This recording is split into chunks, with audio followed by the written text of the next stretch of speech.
Olá, sejam bem-vindos ao treinamento de regulação médica das urgências do SAMU 192. Como o chamado vira resposta, conceitos, graus de urgência, etapas da regulação e tomada de decisão. O que vamos percorrer durante esse estudo? Primeiro, os conceitos de urgência, definições do Conselho Federal de Medicina, conceito ampliado e por que hoje adotamos o grau de urgência. No tópico 2, como medir e classificar a fórmula multifatorial de classificação das urgências e os 4 níveis. No tópico 3, as etapas da regulação, a recepção do chamado, a abordagem no caso e a tomada de decisão, com posterior acompanhamento até a unidade hospitalar. E por fim, decisão e condutas, critérios de intervenção, de empenho de uso, situações, problemas enfrentadas pelo médico regulador e as normas que regem o nosso serviço. O que é SAMU? Esse é o nosso ponto de partida. É um serviço de atendimento móvel de urgência, onde o atendimento começa pelo telefone. Aqui faz-se telemedicina. Por trás da ambulância existe uma central de regulação, que é uma estrutura física composta por pelo menos um médico, com treinamento específico, com escuta 24 horas por dia, acolhendo todas as ligações e todos os pedidos de ajuda, julgando a gravidade de cada solicitação, priorizando as necessidades e gerenciando os recursos, sempre na perspectiva de garantir o acesso para quem realmente precisa. O tridígito 192 é um número nacional, gratuito e destinado ao pré-hospitalar. Como dito anteriormente, a escuta é 24 horas por dia, de forma ininterrupta, todos os dias do ano. E é a porta de entrada que organiza toda a resposta da urgência no Sistema Único de Saúde. Conceitos. Conceito formal pelo Conselho Federal de Medicina, na sua resolução 1451 de 1995. Urgência e emergência. Qual seria a definição de urgência? Uma ocorrência imprevista, de agrava a saúde, com ou sem risco potencial de vida, cujo portador necessita de assistência médica imediata, ou seja, de uma avaliação médica. Emergência já é uma constatação médica de condições de agravo à saúde que implica em risco iminente de vida ou sofrimento intenso, exigindo o tratamento médico imediato. Ok? Aqui vale ressaltar que no contexto americano, emergência é o que não pode esperar. Na nossa língua, na língua portuguesa, urgência carrega o mesmo sentido. Daí a gente tem uma ambivalência de terminologia, ambivalência que causa confusão. O conceito ampliado de urgência. Nesse conceito ampliado, a urgência muda conforme quem a sente. Segundo o usuário ou a sua família, é uma ruptura do curso da vida, que altera a rotina, o que vem do imprevisto. E na concepção do usuário e da família, aquilo que não pode esperar. Ok? Então, uma simples gripe pode ser encarada como uma urgência, porque causa ruptura no curso da vida, por mal-estar, a pessoa não consegue comer direito, fica com dor no corpo. É uma condição imprevista e na concepção dele isso não pode esperar. Ok? Já para o médico, a urgência não vem da ruptura, mas sim do tempo e do prognóstico e tal. Ou seja, é aquele agravo onde ele não pode esperar. Ele não pode esperar. Por quê? Porque pode ter piora da sua condição, com desfecho desfavorável, com risco de vida, risco de perda de função. Então o foco aqui deixa de ser o eu e passa a ser a terceira pessoa, E aqui sempre analisando o tempo e prognóstico para o tratamento. Para as instituições, é uma perturbação da sua organização, ou seja, aquilo que não pode ser previsto. Então, o que vai ser uma urgência? São múltiplas vítimas, um excesso de demanda que consome insumos, que muitas vezes causa transtorno de espaço, de recursos humanos. Então, isso não pode ser previsto. Isso é uma situação tida como uma urgência para as instituições. Ok? E agora, por que a gente então adota somente o termo urgência, abolindo aquela dicotomia urgência-emergência? A dupla terminologia gera julgamentos e dúvidas no meio médico e no sistema de saúde. Traz contradições, traz atrasos, traz conflitos, ambivalência de terminologia, e isso traz confusão, ok? Por isso, a partir de da estabelecimento desse protocolo, desse manual de regulação, a gente vai usar apenas o termo urgência. E dentre os casos de urgência, aqueles casos que necessitam de cuidados agudos, a gente classifica, define quais precisam de um atendimento mais prioritário, ou seja, a gente estabelece os graus de urgência para poder classificar os níveis e, em cima disso, definir quais serão priorizadas, seria do atendimento imediato, e conseguir, de certa forma, organizar esse atendimento.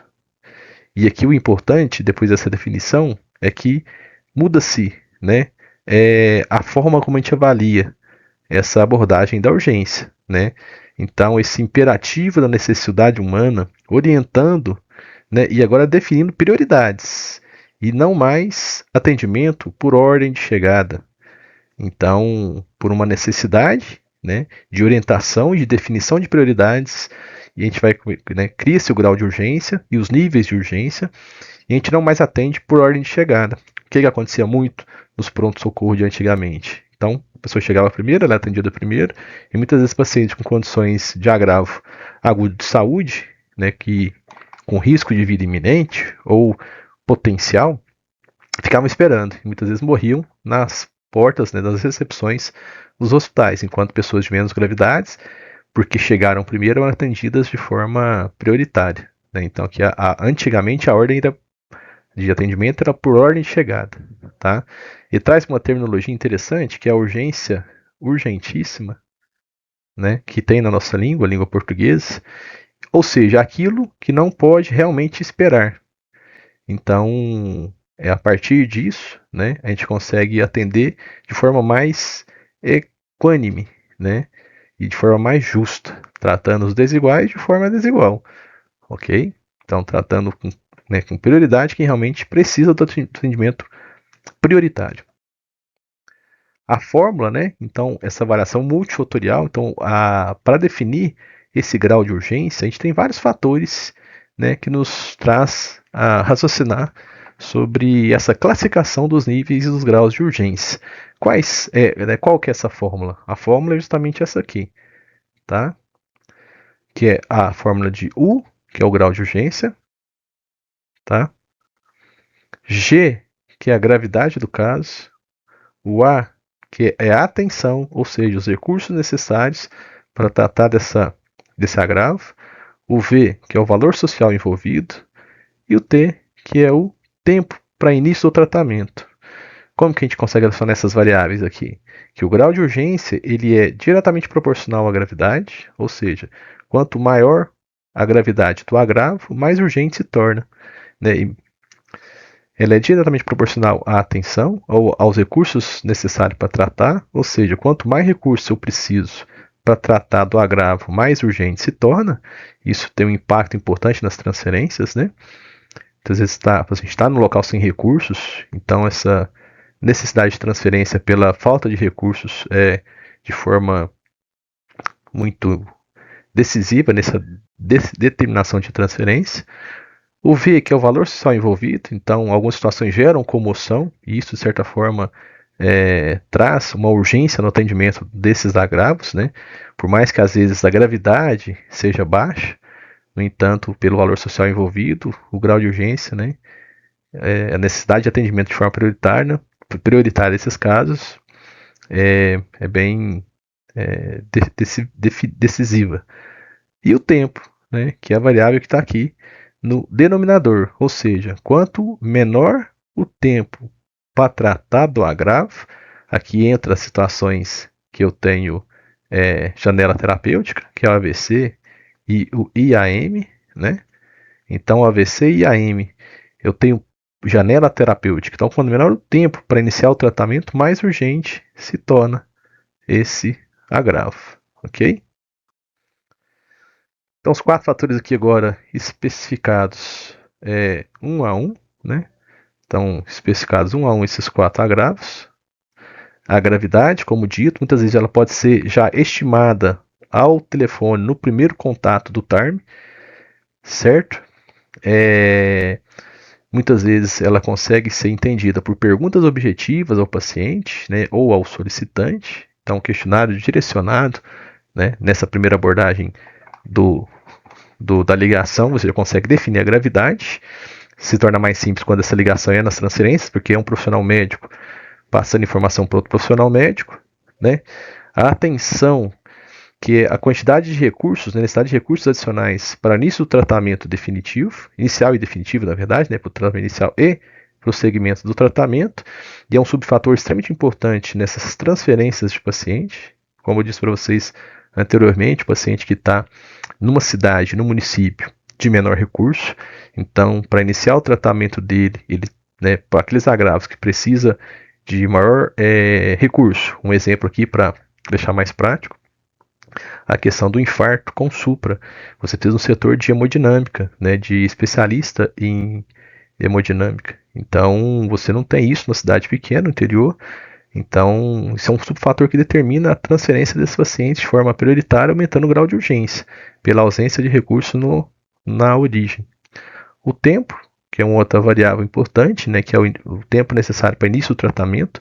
Então, para aquelas situações que a gente tem janela, então, o intervalo entre início dos sintomas e o início do tratamento, quanto menor esse tempo, mais urgente se torna, né, esse agravo, ok? E o valor social envolvido, que muitas das vezes pela própria pressão social, isso torna a necessidade de demanda desse atendimento de forma prioritária e com brevidade nas centrais de regulação.